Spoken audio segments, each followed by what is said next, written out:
تو سب سے پہلے ہمارے رسپیکٹڈ جاوید صاحب نے حوالہ دیا کہ خدا فانی ہے. کتنے مذہب آگے چلے گئے, کسی نے جوپیٹر کو خدا مانا, کسی نے کسی کو مانا. میں کہتا ہوں جس نے کانٹینجنٹ چیز کو خدا مانا, غلط مانا, وہ خدا ہی نہیں, وہ خدا ہی نہیں ہے. ہم تو نیسیسری بینگ کو ثابت کرنے بیٹھے ہیں, وہ نیسیسری کاز جو ایٹرنل ہے, جو ابدی بھی ہے اور ازلی بھی ہے.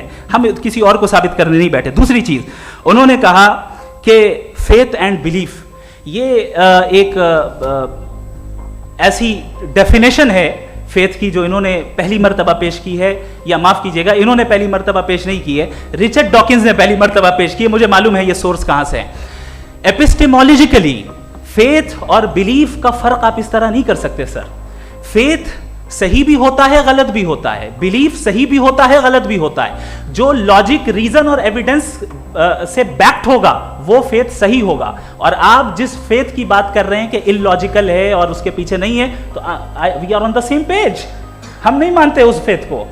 جو فیتھ ایسا ہو جس کے پیچھے کوئی لاجک نہ ہو, ایویڈنس نہ ہو, ہم نہیں مانتے. ہم تو اس فیتھ کے قائل ہیں جس کے پیچھے لاجک ہو اور ایویڈنس ہو. تو بلیف صحیح بھی ہوتا ہے, غلط بھی ہوتا ہے, فیتھ بھی صحیح ہوتا ہے اور غلط بھی ہوتا ہے. تو آج فیتھ اور بلیف کے ڈیفرنس پہ بات نہیں ہو رہی ہے. آج آپ چاہے فیتھ ایکسپٹ کر لیں یا بلیف ایکسپٹ کر لیں, آج یہ بات ہوگی کہ ٹروتھ کیا ہے, چاہے ٹرو بلیف صحیح ہے یا ٹرو فیتھ صحیح ہے, اور فالس فیتھ کیا ہے اور فالس بلیف کیا ہے, بات اس پہ ہو رہی.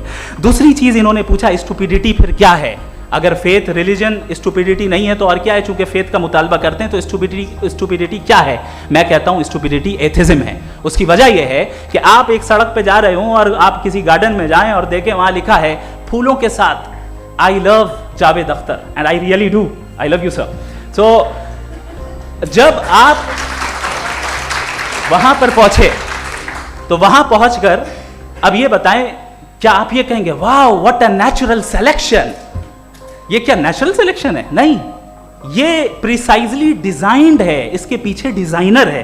لہٰذا اگر کوئی ایک ایسی کامن سینس کی بات کو قبول نہیں کر رہا ہے کہ یونیورس جو اتنے پریسائزلی کام کر رہا ہے ہم کہہ دیں کہ خود بخود بن گئی, میں سمجھتا ہوں اس سے بڑی اسٹوپیڈیٹی اور کچھ نہیں ہے. یہ ریشنل چیز ہے. پھر ہمارے سر نے کہا کہ آپ نے بال پہ فوکس کیا, آئی لینڈ پہ فوکس نہیں کیا. ارے آئی لینڈ کو کس نے بنایا یہی سمجھانے کے لیے تو بال کی مثال دے رہا ہوں. اور بال بھی کانٹینجنٹ ہے, آئی لینڈ بھی کانٹینجنٹ ہے, دونوں نیسیسری بینگ کا مطالبہ کرتے ہیں. آگے انہوں نے کہا کہ نیچر میں کوئی انصاف نہیں ہے. ہم ڈیسائیڈ کرتے ہیں کہ موریلٹی کیا ہوتی ہے, انصاف کیا ہوتا ہے.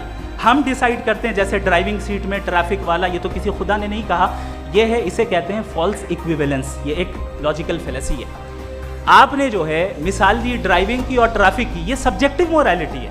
آپ سبجیکٹو موریلٹی کو مثال بنا کر آبجیکٹو موریلٹی کے اوپر نہیں تھوپ سکتے. انصاف کی آبجیکٹو موریلٹی. اگر آپ یہ کہتے ہیں کہ نیچر میں انصاف نہیں ہے تو انصاف کا نہ ہونا یہ نیچرل ہوا, تو پھر نیچر کو نیچر رہنے دے. کیوں ہم اتنا اسٹرائیو کر رہے ہیں دنیا میں انصاف لانے کے لیے؟ یہ تو illogical بات ہے, irrational بات ہے. اس لیے بہت سی چیزیں ایسی ہیں جو آبجیکٹیولی جو ہے ایول یا گڈ ہیں, اور بہت سی چیزیں ایسی ہیں جو سبجیکٹیولی ہیں. سبجیکٹیولی جو مورل ہوتا ہے یا امورل ہوتا ہے اس کو ہم سوشل کنسنسس سے یا پرسنل پریفرنس سے ڈیسائیڈ کرتے ہیں. لیکن جو آبجیکٹیو موریلٹی ہے جس میں انصاف آیا, جو انہوں نے بار بار ریپیٹ کیا, یہ آبجیکٹیو ہے, سبجیکٹیو نہیں ہے. اگر آپ کہتے ہیں یہ سبجیکٹیو ہے تو میرا سوال آپ سے یہ ہے, کیا سوشل کنسنسس کے ذریعے اگر ظلم کو صحیح قرار دے دیا جائے گا تو آپ ظلم کو جسٹیفائی کریں گے؟ دوسری چیز انہوں نے یہ کہا کہ 2 پیک شراب پی لیں تو وہ اتنے پہ نہیں رہتا, بڑھ جاتا ہے. یہی معاملہ مذہب کے ساتھ ہے. 2 پیک آپ پی لیں بڑھے گا. تو یہ ایک ایسی مثال ہے, اس کو کہیں بھی فٹ کر لیں کہ آپ ایتھزم پہ جب فٹ کریں, جب آپ 2 پیک ایتھزم کا لیں گے نا تو وہ بڑھ بڑھ کے نارتھ کوریا بنے گا. Thank you.